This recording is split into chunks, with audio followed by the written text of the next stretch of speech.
Hamdan wa syukurillah dipersembahkan kepada Allah. Salawat dan taslim diperuntukkan kepada Rasulullah Muhammad sallallahu alaihi wasallam. Semoga rahmat dan hidayahnya tercurah kepada kita semua, khususnya di dalam aktivitas perkuliahan tentang metode penulisan karya ilmiah. Saudara-saudara sekalian, yang menjadi fokus pembahasan pada kesempatan kali ini, yang pertama adalah pengertian karya ilmiah, dan yang kedua ciri-ciri karya ilmiah. Pengertian karya ilmiah.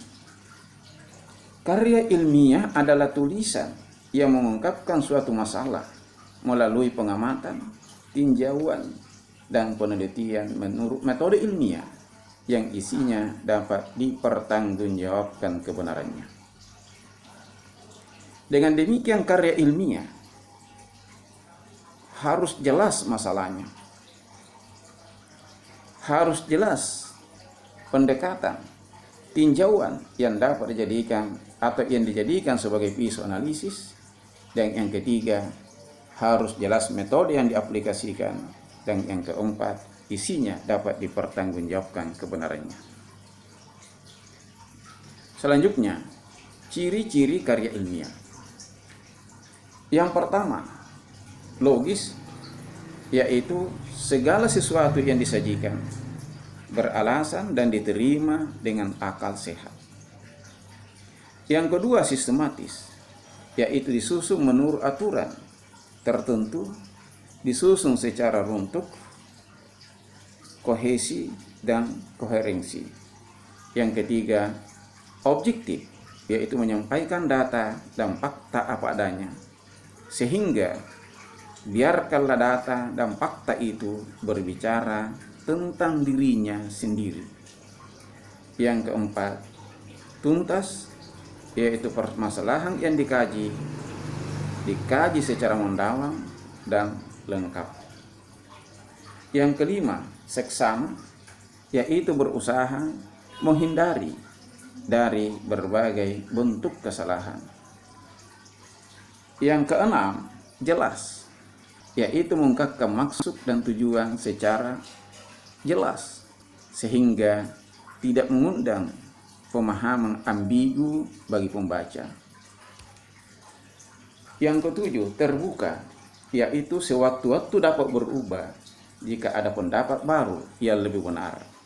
Olehnya itu, di dalam menyusun karya ilmiah kita hindari kata-kata yang bersifat absolut, tapi juga tidak boleh menggunakan bahasa atau kata yang bersifat ragu-ragu. Yang kedelapan, berlaku umum, yaitu kesimpulan-kesimpulan yang diambil berlaku bagi semua populasinya.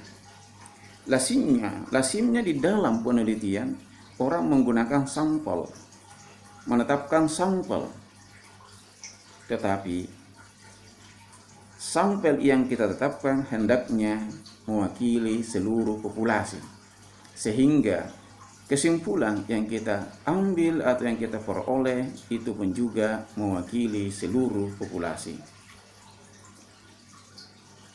Kemudian berikutnya, kebenarannya dapat diuji. Pengujiannya dengan memperhatikan kaidah bahasa dan tata tulis yang umum. Inilah ciri-ciri karya ilmiah yang senantiasa harus diperhatikan di dalam menulis karya ilmiah. Apa yang kami deskripsikan ini hanya pada garis-garis besarnya, dan ini perlu diaplikasikan. Olehnya itu, kami tindak lanjuti dengan tugas, yakni tuliskan judul dan latar belakang masalahnya dengan memperhatikan ciri-ciri karya ilmiah. Dengan rapi, filenya dipungkul melalui ketua tingkat, dan ketua tingkat nanti akan teruskan kepada kami, dan kami harapkan masalah yang Anda tetapkan serta judul yang Anda rumuskan, usahakanlah dapat menjadi judul yang Anda akan jadikan sebagai judul skripsi. Terima kasih. Hadanallahu wa iyyakum. Wassalamualaikum warahmatullahi wabarakatuh.